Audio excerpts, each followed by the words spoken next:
الله أكبر الله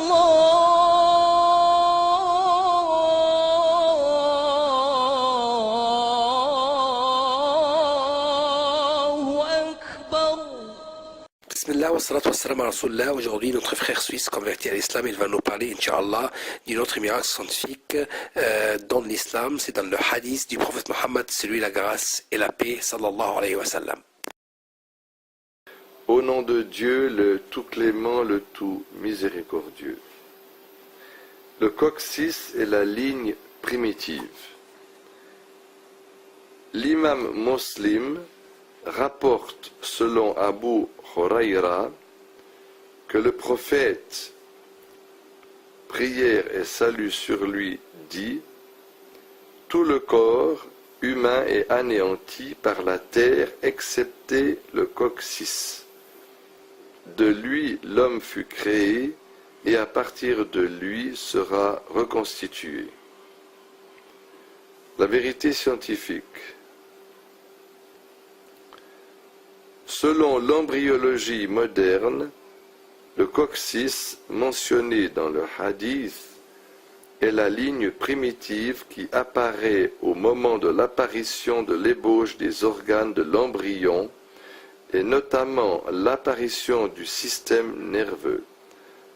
Ensuite, cette ligne disparaît, laissant place à une petite trace dans le coccyx. Formation de la ligne primitive.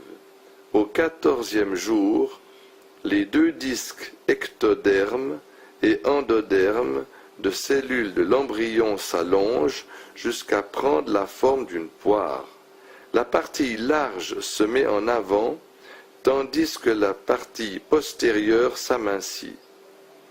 Puis l'ectoderme s'active à la partie postérieure et forme ainsi la ligne primitive qui apparaîtra pour la première fois le 15e jour après la fécondation.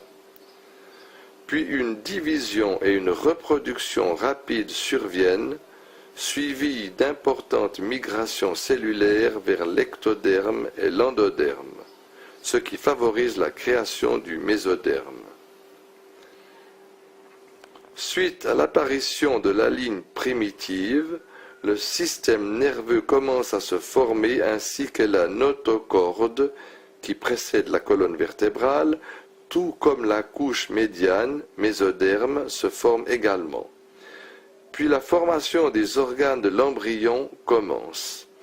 Mais s'il arrive que la ligne primitive échoue à se former, les organes ne se formeront pas eux aussi, ce qui aura pour conséquence que le disque embryonnaire primitif ne connaisse pas la transformation de l'étape de la formation des organes, y compris la formation du système nerveux.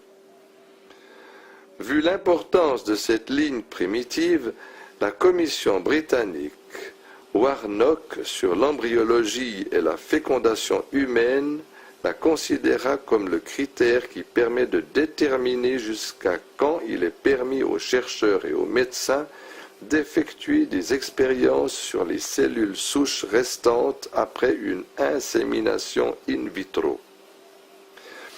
Après l'apparition de la ligne primitive et suite à sa grande activité, l'on constate ce qui suit.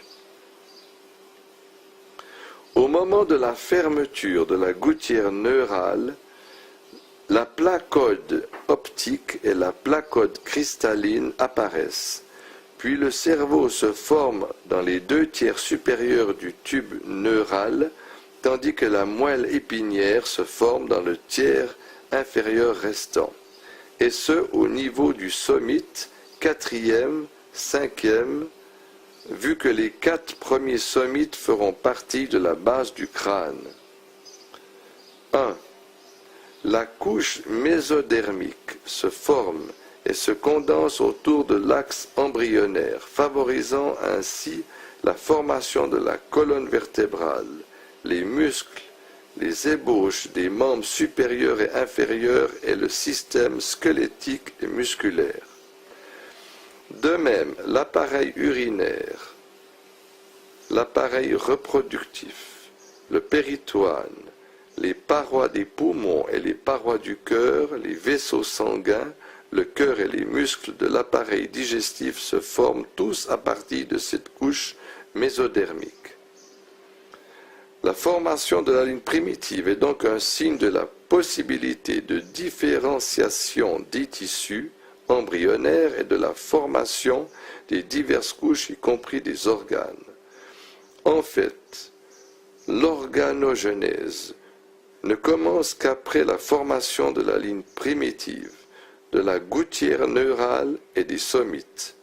Ainsi, l'organogenèse se poursuit-elle du début de la 4e semaine jusqu'à la fin de la 8e semaine, de sorte que l'embryon ait tous ses appareils essentiels et ses organes au complet à la 8e semaine, abstraction faite de certains détails et de la croissance. La finalité de la ligne primitive. À peine sa mission terminée à la 4e semaine, la ligne primitive commence à s'amenuiser et reste cachée dans le coccyx de l'embryon et du nouveau-né, après quoi il disparaît complètement, laissant une trace invisible à l'œil nu. Aspect miraculeux. Les hadiths se rapportant au coccyx ont un caractère miraculeux indéniable. L'embryologie moderne démontre que l'homme se forme et croît à partir de l'ébauche du coccyx, que l'on appelle ligne primitive. C'est cette ligne qui pousse les cellules à se diviser, à se spécialiser et se distinguer. Et c'est dans son sillage qu'apparaît l'ébauche du système nerveux, gouttière neurale, tube neural, puis le système nerveux en entier, ainsi que les autres organes. Toute cette ligne primitive subit l'anéantissement, excepté une petite partie qui se confine dans le coccyx. Et plus tard, tel que le prophète, prière et salut sur lui, l'affirme, les êtres humains seront ressuscités le jour de la résurrection à partir de cette ligne primitive.